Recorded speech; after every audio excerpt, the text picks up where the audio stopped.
Omusaayi guyika ku nsi Mukama asalira omusango ekifo ekyo kyonna omusaayi we guyiise wadde si gwe wasse nenga omusaayi gw'omuntu guyiise yabadde attiddwa oba yabadde oli yamugenze n'amurapinga n'amukwata kifuba n'amuyisa ebyo byonna ebibi Mukama bikola ki abinenyiza okusinziira ku kifo we biba bikoze ki we biba bikoleddwa katulina okwenenya tulina okucleansinga tulina okwoza tulina okudda tulina okuza emitima gyaffe eri Mukama. Njagala okumaliriza ka message kange era mbagamba nti temwerabira olunaku luwandikiddwa ku page waggulu olunaku lwa tournament tusabe twenenye tukoole Mukama. Mujja kubeera ng'emiti egisimbiddwa ku lubalama lw'amazzi egireeta ebibala byagyo mu biseera bya Mukama Katonda waffe okusinziira ku kalenda gye yawa abaana ba Israel. Bannange mwenna bampuliriza mwebale nnyo okujja ku mulamwa gwammwe wano ku celebrate Uganda conscious lifestyle nga nze azze okubaweereza olwaleero mpitibwa Apostle Ngabo all the way mu nsi ya diaspora wano e Sweden. Ndi very excited lwakuba buli wenzija ndiko n'obumansuka olwaki olwokuba nziza obbajjukiza nti ennaku za Mukama tuzeetaaga. Mukama ayina ennaku ze ekyawanikibwa kitugamba nti ojja kubeera ng'omuti ogusimbiddwa ku lubalama lwaki lw'amazzi oguleeta ebibala byagwo mu biseera byagwo mu biseera bya Mukama. Kati neweebuuza waliyo ebiseera biseera ki ebyo Mukama byayogerako mu biseera byani bya Mukama mu biseera bya Mukama waliyo ebiseera Mukama ayina kalenda ye gye yawa Abayudaaya. Kalenda eyo ngerimu ebiseera bya Mukama we yawanga emikisa abantu be. Njagala okujjukiza nti ebyo nebyakolebwa mu ndagaano enkadde ate bye bituukirizibwa ne mukine mu ndagaano empya.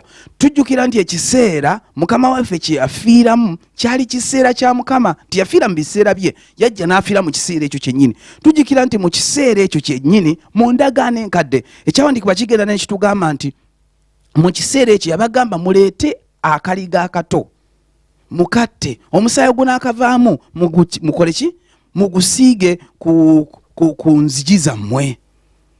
Okay, ku nzigi zammwe. Kati mu kiseera ekyo kyekimu ate naye n'afa ate ne Bible netugamba naye yafa n'afuuka akaliga akajjiwa ebibi byaki by'abantu naye yali mu kiseera ki yali mbaga yakuyitibwako mu mbaga eyo ekyo kiseera. Okay, kati ne tubaawo n'ekiseera kyinziza okwogerako Mukama yakiwandika mu kitabo ky'Abaleevi 23 olunyiriri lwa 26 paka 32 mu ky'Abaleevi n'agamba nti olunaku lujja kuba olunaku lwembaweerako omukisa olunaku lwe mujja ne mukola ki ne mukwatagana wamu nange lujja kuba olunaku lwa tournament. Kati olunaku luno lwa day of atonement mu Hebrew baluyita Yom Kippur n'agamba lujja kuba lunaku lwaki lwakwenenya lujja kuba lunaku lwaki lwakudda eri Mukama lujja kuba lunaku lwaki lwakola ebyo ebisanyusa ki ebisanyusa Mukama. Lunaku lwa day of atonement lujja mu mwaka omulundi ogwo era lwe lwali lunaku lwe lumu kabona wa Katonda yagendanga mu kifo ekyobutuukirivu ekisingayo kubeera ekituukirivu n'ayingirayo ne yenenya n'akebalira ebibi by'abantu bye bakoze ku nsi. Mukama n'amusonyiwa ate n'asonyiwa n'abantu be bazze okola ki bazze okwenenyeza. Olunaku olwo baali baluyita Yom Kippur mu Hebrew ate baluyita the day of atonement mu Luzungu olunaku olwokola ki olwokola atonement. Ekigambo Yom Kippur kiva mu Hebrew. Ekigambo Yom kitegeeza day ekitegeeza olunaku Yom lunaku. Kippur kitegeeza atonement ekitegeeza okwenenya okukoleddwa ku nsi nga kuliko ne saddaaka okwenenya okwo ne kuzza emmeme y'omuntu atonement ne kwatoninga. Kati ekigambo kino Kippur ekitegeeza atonement okwenenya okuliko ne saddaaka kitegeeza ebigambo ebirala ebijjirako kitegeeza renouncinga okwatula n'okwogera n'okwenenya. Era kitegeeza okuseparatinga okwawula okujjawo n'okuseparatinga Mukama wayawulira abaana be n'abatali ki n'abatali babe. To sanctify okutukuza lwe lunaku olwokola ki olw'okutukuza.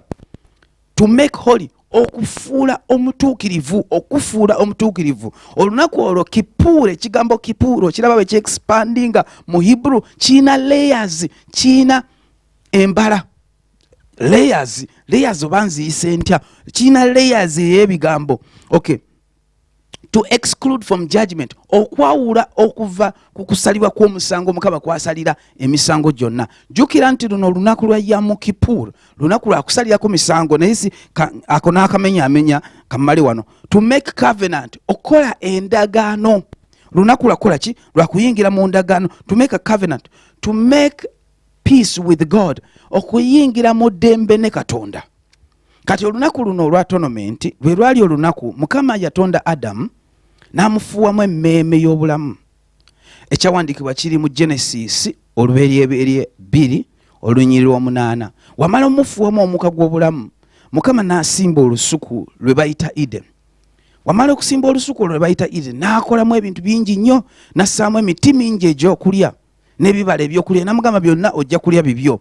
N'assaamu ebyobugagga, minerals, zaabu, yogera ku oil, yogera ku bintu byonna ebirungi ebyali muli. Mukama n'amugamba mbikuwadde bibyo byakufuga. N'assaamu ebisolo, n'amugamba bibyo byonna bibyo. Naye wamala ate mu makkati g'olusuku waaliwo emiti egi. Omuti ogumu gwali muti gwa bulamu, omulala gwali muti gwa kumanya ekibi n'ekirungi. N'amugamba naye omuti gw'okumanya ekibi n'ekirungi tojja gulyako, guliko ebibala bimasamasa. Ate n'omala n'ogamba omuntu tojja gulyako, kibeeranga okusiga omuntu n'omugamba nti nkusizeemu ogundi okemebwe. No, yali amugambye tolya, naye ng'ategeeza ki nti tolya. Gwali muti gwa kimu kya 10. Nti bw'oba okoze ssente zo kubako ekimu 10 ky'oyawulako, tolya. Okira zizo ozina n'embuvunaanyizibwa bwo n'osalawo ozikole ki? Ziwe ekitiibwa. Oli yakugambye nti tokola ki? Tolya. Osobola ozirya, osobola ozikosa nga weeyagala. Kati ne Adamu naye we yali n'amugamba muti ogwo ebibala ebivaako ojja bizza obimpe kye kimu 10. Kati mu mmeeme eno Mukama gye yafuuwa mu Adamu, woddayo mu kusoma kwa Hebrew oyinza ogamba lwaki ate tuzzayo mu Hebrew lwe lulimi lw'Abayudaaya. Olulimi olwo lwe lwasookera ddala Mukama lwe yawa Adamu yayogera ne Katonda mu lusuku nga boogera mu Hebrew. Ennimi zino ezisigadde zaava, in fact baluyita ye maama w'ennimi zonna. Ennimi zonna ezisinga zaava omwo mu Hebrew, zonna zajja luvannyuma lwa Hebrew. Kati mu Hebrew ono Mukama n'agamba nti olunaku lwa Yom Kippur, Adamu n'amugamba nti ojja kwenenyeza, ojja kumpeerako ekimu kyaki 10. Kwolwo kwe yamuweera etteeka ery'okuwaaki ekimu 10. Naye we tulaba oluvannyuma ennyo Adamu n'agenda n'alya ku muti gwaki gw'okumanya ekirungi n'ekiki n'ekibi. Wamala okulya ku muti gw'okumanya ekirungi n'ekibi, emmeeme ye eno Mukama gy'abadde afuuye mu bulamu bwe yayawulwamu emirundi egi oluyo, yayawulamu 2 parts. Oluganda bannange ndwogera. Kati 2 parts zino eziri different, emu nefuuka ennungi, emu nefuuka embi. Ngera omuti we guli n'amugamba olunaku lw'onoolya ku muti ogwo ojja kumanya ekirungi n'ekiki n'ekibi. Kati ki Mukama kye yali ategeeza ng'ekigambo kino okumanya, Bayibuli era negamba nti Adamu n'amanya ani? Kaawa n'azaala omwana. Kati okumanya kuno kugenda wala, kugenda mu kwagalana, kugenda mu kwatagana. Kulinga omukazi n'omusajja bwe banaakola ebintu by'ekyama ate mu kukola ekintu biki ne bagabana, omusajja n'agabana, mukazi n'omukazi n'agabana, ne bazaala omwana. Ngera omwana omutunuulira olaba alimu oluyi lwa taata, alimu n'oluyi lwani? Lwa maama. Kati kwe kumanya. Kati n'amugamba ojja kumanya ekibi n'ekirungi. Kati awantu awo wabuzaabuza, ojja kumanya ekibi n'ekirungi.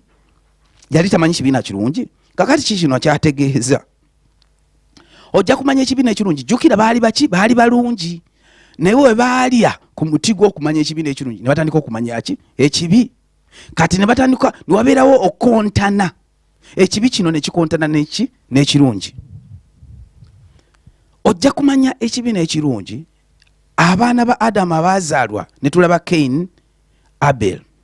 Abel n'akola bulungi nnyo olwakuba yali amanya ekirungi era n'akituukiriza. Cain naye ng'amanya ekirungi naye n'agaana okukola ki? okutuukiriza ekirungi n'asalawo akole ye kyakola ki kyayagala ate n'ayagamba ne Mukama nti nja kukola nze kyenjagala ate olina okukola ki olina okunzisaamu ekitiibwa. Mukama n'agamba no ondeetedde ebibala ebimu bivundu naye amanyi Adamu teyaleeta bibala bivundu gundi Kaini teyaleeta bibala bivundu Kaini manyi yaleeta ebibala ebirungi naye yabireeta mu kutegera kwe. Mukama yamugamba nti olaba oli muganda wo aleese akasolo n'akatta kenjagala naye ate gwe ondeetedde ebintu ebibala nga tomanyi ekisolo ekiwa omusaayi kyekijjawo ekibi. Kati ono Kaini yali amanyi kyalina okukola naye nga tayagala kikola lwakubanga alina okugenda najja ebiki ekisolo kwoli gundi alina okugenda naamu akaliga naye nga talina okumuwa ki kati abanga amusizaamu ekitiibwa n'agamba asijja musaamu ekitiibwa naye nange nja kuleeta ebibala byange Mukama ajja kukola ki kunzisaamu ekitiibwa. Mukama n'agamba no kati tuli ku nsi kuno tumanye ebirungi ebyokukola naye waliwo ebituziyiza bintu bingi nnyo bituziyiza olumu kuba kukyawa kuba butaagalana olumu buba bwenzi buba bukaba tulina ebintu ebituziyiza nga naye ebituziyiza ebyo biki lwakuba tumanye ekibi kino twakolagana nakyo ne tukwatagana nakyo ne kibeera kimu naffe era ne kibeera wamu naffe. Kati mukola kino ekibi ne tubeera nga tuwulira ebigambo bya Mukama ate mu kutegeera kuno tubitegeera ne tumanya nti ekyo kirungi okukola naye ate kitulemye okukola ki okutuukiriza. Kati olunaku lwa Yom Kippur luno ne lubeera nti biki bizibu ki bye tuyina biki ebituziyizizza tumanye ekirungi naye ate tukola ekibi tumanye ekirungi naye ekibi kitukoze eki kitwesibyeko. Kati ekyo ekibi ekitwesibyeko tukikyusizza tutya? Kati mu mmeeme eno Katonda gye yatonda mu muntu n'agifuuwa ng'omukka mu muntu era mu bulamu bw'omuntu emmeeme eyo netandika okukola ki netandika okubeera mu mubiri omubiri guno ne gukwatagana n'okumanya ekirungi ate n'okumanya ekiki ekibi. Kati omubiri guno ne guyayanira nnyo okukola ekibi era ne tujja nga tulaba amawanga mu ggwanga eryavaawo ne lino ne liddawo ne ebibi byakolebwa mu Bayibuli era bikyakolebwa paka kati. Kati ne tubeera nga tulina nnyo okutegera kw'ekibi ate ne kusukkuluma okutegera kwaki kukola obulungi. Kati ng'okola obulungi kuno tulina okuyayanira tulina okubeera nti tuyayaana okukola obulungi tulina ekkubo erigenda mu bikolwa ebitali bya butuukirivu ddene bweriti naye ate ekkubo erigenda mu butuukirivu tono bweriti. Kati okubeera ettono tulina okuyayaana tulina okulaba baani abalina ebigambo bya Mukama baani abalina okutegera kwa Mukama tulina okuyayaana tulina okulaba nti tuyayaanira ekirungi ekyo tukikole ki twekwate ku kirungi ekyo lwakuba ekibi kinene. Tunula ku TV zaffe ze tulaba n'olaba ku bukedde n'ogamba tebalinayo mawulire ga bintu birungi yakutte embuzi gano gazze tegaliiko nfuufu gundi neighbor abadde ayagala nnyo ne mukazi we yagenza ate ne yeebaka neighbor ne mukazi wa neighbor monne ate yagenda bamukotte nga yeebakidde nga atuulidde embuzi. Kati n'ogenda okulaba nga ebintu byonna bye boogerako ne weekanga nga gye bakoma byogera gye tukoma n'okufuna ekifaananyi ekyo kye tuwulira ate kye tulaba buli ssaawa tuwulira pokopoko tuwulira obulimba tuwulira obubbi naye n'ofuna ekifaananyi ekyo. Kati naawe woogezaako wano okukola byogezaako okukola okusinziira ku kifaananyi ky'ofuna amawulire g'owulira buli ssaawa ne tubeera nga ekibi kitukoze eki kitwesibyeko. Jjukira nti ekibi kino kitwesibako n'ozaala omwana ng'omwagala naye mu kumwagala kuno okirowooza bulowooza naye mu nkola tekikola ki tekituukirira. Omuntu yamunkola oba wookola mu nkola nekibeera ye kyanagwe mulaba omutwe gumulinga gama ya caayi ekyana kiringa embizzi kirabe kyakakawala ye kazi gwava mu lubuto lwange. Kati n'obeera ng'oyogera naye akamu okwogeza naye ate oyogera kukola ki kwonoona naye ng'ate mu ndowoozayo omwana mwagala omwagala mulumu naye waakolawo akatali kantu katakusanyusa n'ovuma n'otuna ne katebe. Kati weebuuze nga Mukama yakutamye okuva mu ggulu najja n'agamba ye kyanaggwe olinga embuzi kirabe tekina magezi kati gwe yatonda mu kifaananyi kye. Kati waba akuvuma aba yeevuma okiraba kati ne tubeera nga tuyina okola kw'empisa embi tekuli wala lwakuba tumanyi tuyina okumanya ekibi kati mu kumanya ekibi kino ne tubeera nga ebintu byonna bye tukola bitwesibyeko olumu tumanye nti bibi twonoona ne twenenya ne tuwulira bubi naye nga tetulina kyakikolera lwakuba twagwa mu kumanya ki ekibi kusaawa eno owulira nti bapasita ono yakutte omwana pasita yakoze ati pasita yayenze nogenda okulaba nti pasita abulira n'enjiri naye ate yalina okulaga ekifaananyi ky'obutuukirivu niye ate naye byakola alinga bali ababukedde ababaka n'embwa n'embuzi kati noweekanga nga mu kumanya ekibi kino tuli wamu mukama n'agamba nja kukolayo olunaku lwange ku kalenda yange baluyita olunaku lwa atonement olunaku lwa yamukipu mujja kujja n'emmeeme yammwe eri mu mubiri gwammwe mwenenye ebibi byammwe nange nja bakwatirako mu ggulu gye ndi nja kujja mbere wamu mu kusiiba okwo mwenenye kati we mujja okusiiba n'okwenenya jjukira teweenenya nti ku luuyi lwo lwokka wadde gwe weenenya era nawe mukama agenda kukusonyiwa naye ate abaakuyise weeyimirire n'eggwanga ly'owooli ettaka ly'owooli lwakuba ekibi we kikolebwa ku nsi omusaayi we guyiika ku nsi omusaayi ogwo gunenya ekifo we guyiise kati wojja naawe okwenenya mukama naye atunulira ebintu ebyo byonna lwakuba atunulira mmeeme eyo emmeeme zaffe ffenna abantu omuzungu omuddugavu omuchina tuyina emmeeme egi kyewuunyisa lwakuba tojja kutunulira muntu otunulira emmeeme eyo ogambe eno emmeeme ya muchina tekisoboka emmeeme y'omuntu erabika nga mmeeme eri egi emu lwakuba mukka gwani gwa mukama yagussa mu mukka ekitwawula gwe mubiri omubiri guno gutwawula abamu twayingira mu mubiri guno ne tufuuka ababbi abalala ne tufuuka abayaaye abalala ne tuli bawanvu abalala tuli bampi kati ne twetunuulira n'enjogera gye twogeramu omulala mugagga omulala mwavu omulala mugagga lwakuba mubbi omulala n'omubbi wagenda okubba olumu asaba katonda kati empisa zino ez'ekibi ne zibeera nga tumanye ekibi nti niwe mba njagala kulya nga siina mpa mmere nyinza ogamba oke nga ngende nzibe wa neighbor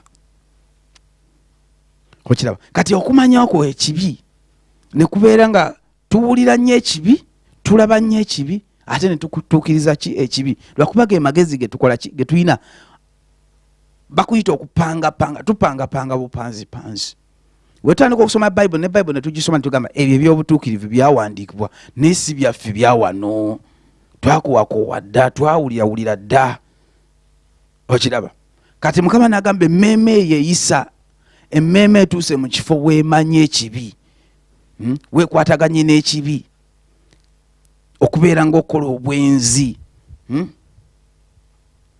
obwenzi oli ayenze ekibi kyafuuka kyakola obwenzi ne kifuuka n'omuntu ne bafuuka wamu the day of atonement olunaku lwa atonement lukilenzinga olunaku lwa atonement lupurifyinga olunaku lwa atonement lukyusa olunaku lwa day of yom kippur lwakukyusa kati jjukira nti naggambye nti ku page eno waggulu ku page eno video kweri wotuna waggulu ojja kulaba obudde n'olunaku lwe tugenda okusiibirako ensaawa 26 essaawa zino 26 kusiiba na kwenenya na kusaba mukama na mugamba mukama tusonyiwe tusaasire tuzze to sanctifying it to making a holy